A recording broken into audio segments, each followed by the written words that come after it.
As you are looking at me, you may be thinking, man, that guy is ugly. You'd agree with my big brother, who used to tell me that if I ever needed to get rid of 10 pounds of ugly fat, that's 4.5 kilograms nowadays, then all I had to do was cut off my head. Well, there's no doubt that when good looks were given out, I was, well, near the end of the queue. And to make things worse, you've probably noticed that I'm wearing some injuries, a scab right in the middle of my face, and one on the side. It's the result of a burn. And no, it wasn't because someone phoned me while I was ironing. Hello? No, I live in Australia, the country that has the highest incidence of sun cancer. My father died of a sun cancer called a melanoma. So every 6 months, I see my lovely skin cancer doctor who burns anything suspect off my body, usually my head. And as I continue to get old, the list gets longer of the doctors I have to see. I always seem to be going to see one of my ologists. I had a heart attack 10 years ago now, so there's my cardiologist. He can't stop my heart from stopping, so together we try to mitigate the risks through diet and medication. Then there's my hematologist, my blood doctor. He reckons that my blood disorder has a 30% chance of turning into a deadly blood cancer. So I am on what he calls a watch and wait, and I call a watch and worry.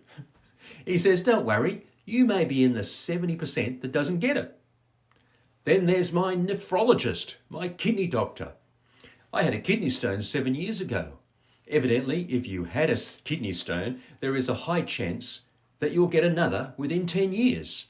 So he keeps telling me what to eat, to drink lots, etc., to minimise the risk.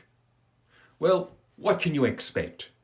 I'm about to turn 70, so based on when my parents died, I'm probably looking at the last decade of my life. So you may be thinking, what's this poor guy got to look forward to?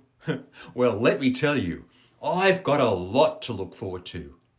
You see, when I decided to become a follower of Jesus and accept his gift of new life, he also guaranteed that I'd get a new body.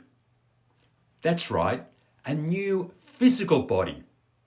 Paul, in his second letter to the Corinthians, puts it like this, and I quote, "We grow weary in our present bodies, and we long to put on our heavenly bodies like new clothing.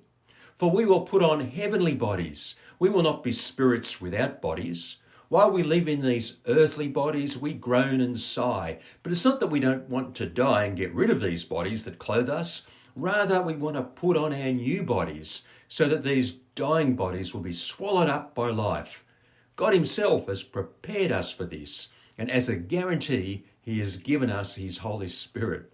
End of quote. As a sneak peek preview of what our bodies will be like, we have the example of Jesus. I mean, he didn't come back as a ghost or a wispy cloud, but in his resurrected body. He was recorded as saying to his disciples in Luke's book, "Touch me and see.